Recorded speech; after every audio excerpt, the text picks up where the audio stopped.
Hey everybody, Patton here. Welcome back to Will It Run. Today's episode, we're going to take a look at Ghostbusters Special Edition for the Sega Genesis and Megadrive. This ROM hack was created a couple months ago and has gotten pretty popular. They've added a lot of quality of life improvements as well as added the fourth Ghostbuster, Winston. So in today's video, I'm going to show you how to play this on the mini systems as well as the PlayStation Classic. To begin with, there's a specific ROM that you're looking for. It's right here, Ghostbusters World version 1.1. If you do a Google search for that ROM, you shouldn't have any problems finding it. It'll probably be in a zip file or a 7Z file like this. Make sure that you unzip it before continuing.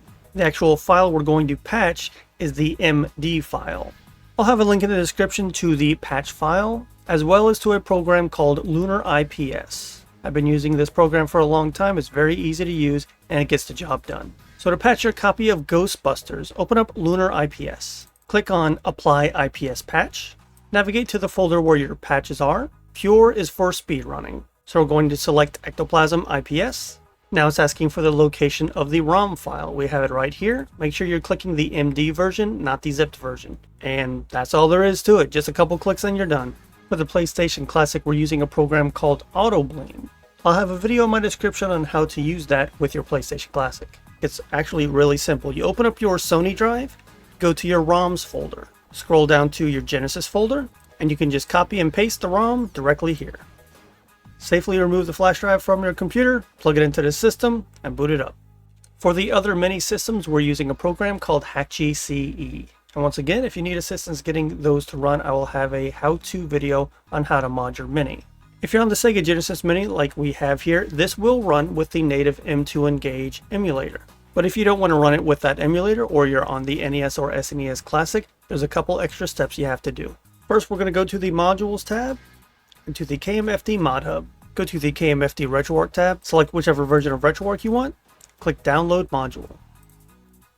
Next, go to the KMFD Cores tab, scroll down till you get to the Sega systems.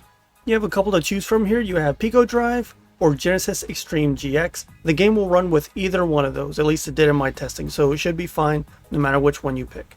We're going to go with Genesis Extreme GX.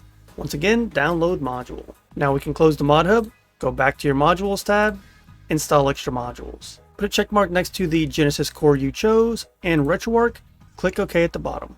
Once everything's been installed correctly, you should get this done message. Now we can add our game to Hakchi. Just take the game, drag it directly into the program. Normally Hakchi would auto-populate the artwork and description for this game, but because we changed it with the ROM hack, you have to do that manually. I recommend changing the name first. That way when you go to Google your box art, you should get something more accurate to what we're looking for. Here we go. Let's add a spine also. How about the logo? And we'll use the black grid. Alright, everything looks good here. The last step is to hit synchronize selected games with Mini down here, or if you're using external storage, export to USB. Remember, if you're on the NES or SNES, you don't have to change the command line to reflect Genesis plus GX. If you leave it as M2 Engage, it'll still run the game through RetroArch. Let's head over to the Genesis Mini and take a look at Ghostbusters Special Edition. Alright, let's scroll down a little bit, and here it is. Now remember, if you hit start on the game, it'll load with RetroArch, whereas if you hit the A button, it'll load with M2 Engage. So let's try it with M2 Engage first. Looks like it's booting up just fine. And already the title screen is changed to the Special Edition. One of the additions they've made is that you can actually save your game and load it later by holding A and pressing start. Now if you want to pick Winston, which is one of the major additions to this game, go over to Egon, press right once, you'll see that his profile turns into a black silhouette, then press C. And there he is down there, ready to bust some ghosts. And he's got a little portrait, and he's in the background now of that scene at the bottom. I've never actually played this game before testing it out here, and I'm really impressed with it. The controls are really tight. The graphics are a little cartoony, but that's okay. But the music is kind of weird. It doesn't exactly fit the whole ghost busting thing. It's campy, but the movies were campy too, so I guess that's not a big deal. Also, I just made it back to the beginning. But the controls feel great.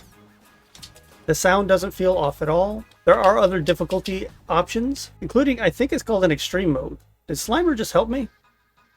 Okay. We made it to the boss encounter. Here he is, a headless man, or is he? Ow. Very cool boss design here. I mean, nothing's happening. I don't know why he's not sending out. Oh, there he goes. Okay. It's nice that the game allows you to attack upwards diagonally. It makes this boss a little bit easier. Not easy enough, though. Now I'm a mummy. Halfway there. There we go.